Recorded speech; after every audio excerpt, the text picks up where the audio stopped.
One of the simplest things that you could do to combat hunger when you're intermittent fasting is by simply try drinking a glass of water or sparkling water, which is carbonated water. Just make sure it doesn't have any added sweeteners to it, because sweeteners could stimulate a little bit of insulin and mess up the fasting process at the cellular level.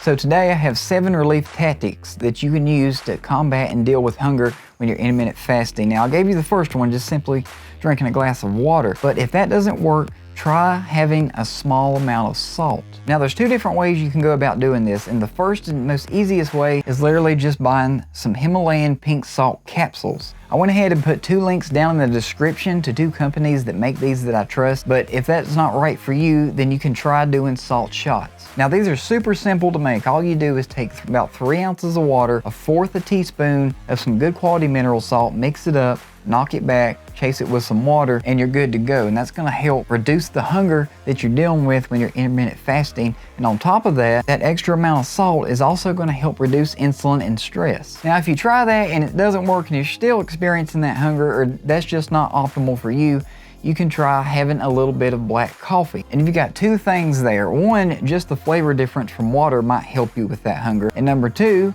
coffee has a decent amount of caffeine, which most of us know has a little bit of appetite suppression benefit to it. But what if you hate coffee? If you hate coffee, try tea. And the best tea that you can go for is going to be green tea, because it has a compound in it called ECGC. That stands for epigallocatechin gallate, but don't worry, you don't need to remember that. But green tea also has a little bit of caffeine too. What the ECGC does is it's a very powerful appetite suppressant. Not to mention it has other health benefits, so like helping you with weight loss, your heart health, anti-inflammatory benefits, and it's also a powerful antioxidant. Now the 5th thing is going to be avoiding temptation situations. Don't be watching TV on a channel that has a lot of stuff about food. Like, don't be watching the Food Network, or maybe something you know that has a lot of food commercials on it. Avoid that stuff, because all that's gonna do is make you more hungry. Another situation would be like family and friends. Maybe you're all hanging out and everybody's, you know, snacking and eating on a bunch of crap. Well, this is where you have every right to remove yourself from that situation. You know, you could just go for a walk, or get out your phone and maybe scroll on Facebook or watch YouTube or something, so that you don't have to sit there and just stare at that stuff and it's got you thinking about nothing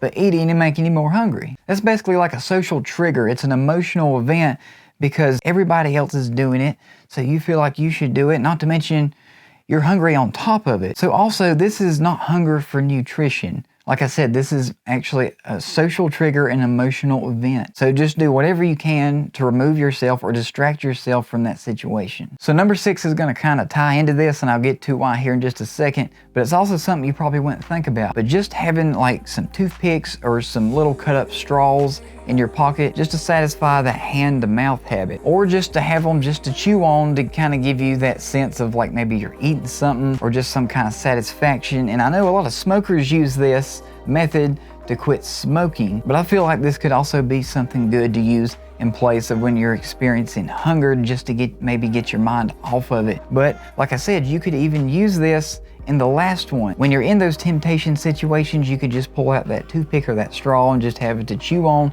and it could help you get your mind off of the food and have the hunger go away a little bit. Now number 7 is going to be a very odd one and probably not that practical, but it's extremely interesting, so I wanted to include it. And I'll have a link to this study that I'm about to tell you about down in the description if you want to go read it for yourself. In this study, they actually found that the smell of dark chocolate or even milk chocolate reduced hunger levels. You would think smelling something related to food would make you even more hungry, but actually, according to this study, it doesn't. But at the same time, like I said, that's not very practical. I don't think you want to be the person carrying around a bar of dark chocolate or milk chocolate in your pocket and smelling it every hour or so. But please comment down below if you're actually going to try that out. Guys, I hope these methods help you out with combating and dealing with hunger when you're intermittent fasting. But as always, keep it keto, keep it healthy, and I'll see y'all next week.